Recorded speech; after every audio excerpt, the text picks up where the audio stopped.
2 years ago, my partner Finn and I farmed, hitchhiked, and hiked our way across New Zealand. About halfway through our trip, we headed out to hike the Copeland Track, which is on the South Island, so we could camp by natural hot springs. We bussed to the trailhead, and on the way we stopped and did our typical pre-adventure shopping at Pack and Save, New Zealand's warehouse size discount grocery store.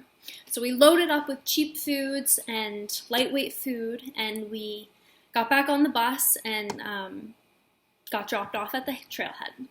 When we got to the trailhead, we hid our bag of extra stuff in the bushes, and this bag contained about 2 sweaters worth of wool, Finn's mom's iPad, and about 10 paperback books that we insisted on lugging across the country with us. And so we buried it in trash bags and branches and made a mental map to how to find it when we got out of the trail.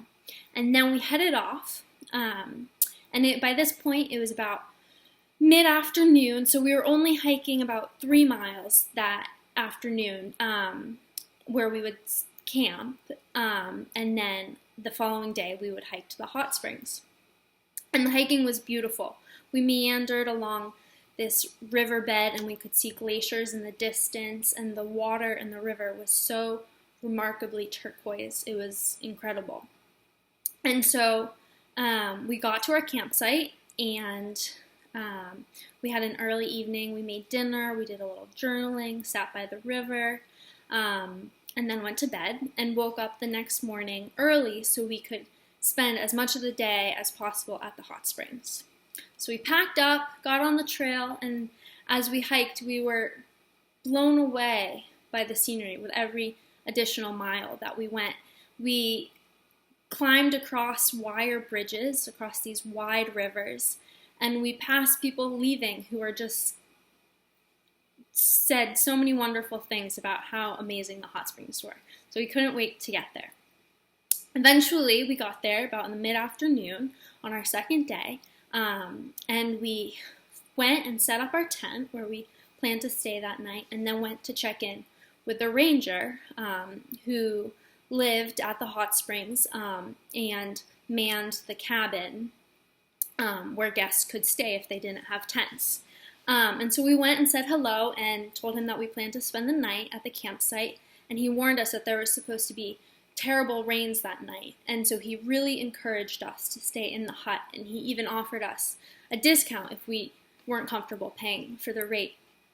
And so we deliberated about it for about a few minutes, and then decided we probably should trust this man as he gets hourly weather updates. And so we moved inside, and then we headed out to the hot springs, which were amazing. We laid in these hot pools as the clouds rolled in and the steam rised in the valleys.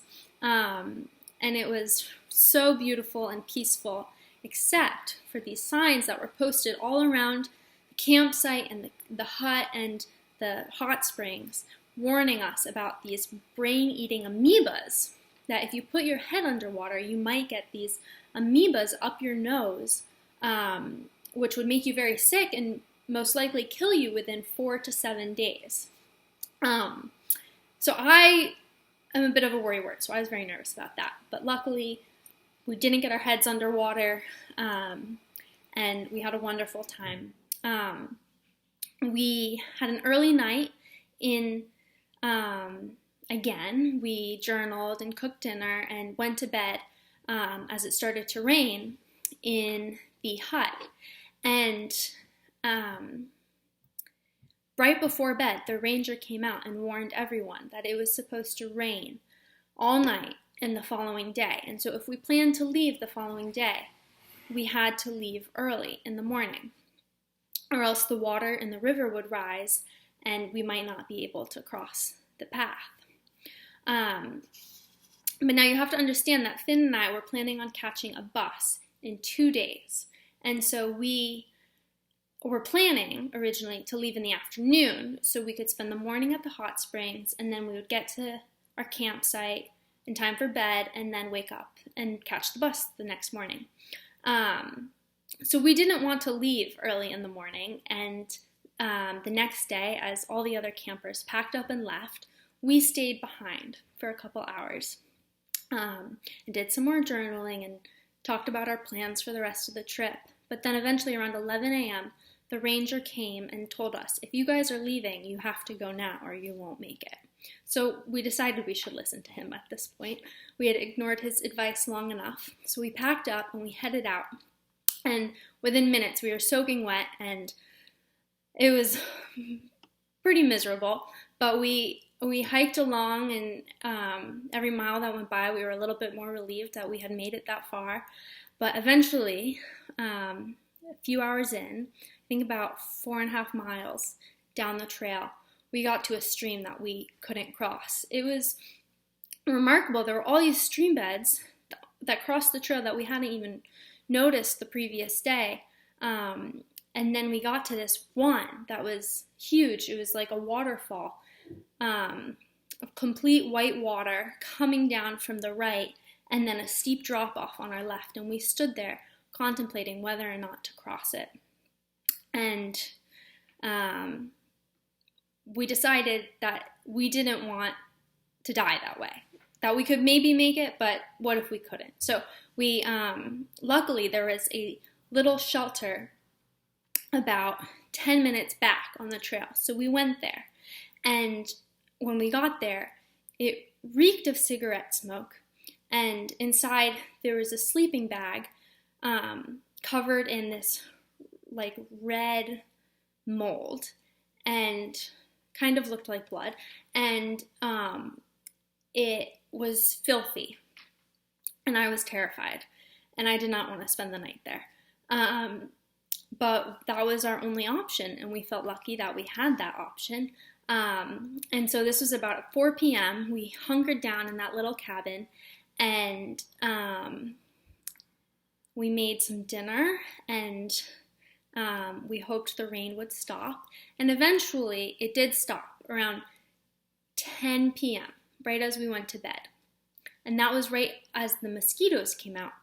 And this cabin was swarming with mosquitoes, and we couldn't fall asleep. Well, I couldn't fall asleep. Finn fell asleep fine. And about every hour, we would go check to see if the river had gone down and if we could cross it, because we had a bus to catch the following morning at 7 a.m. and we weren't going to miss it. And I think by 4 a.m., the river had gone down. I hadn't gotten a minute's worth of sleep.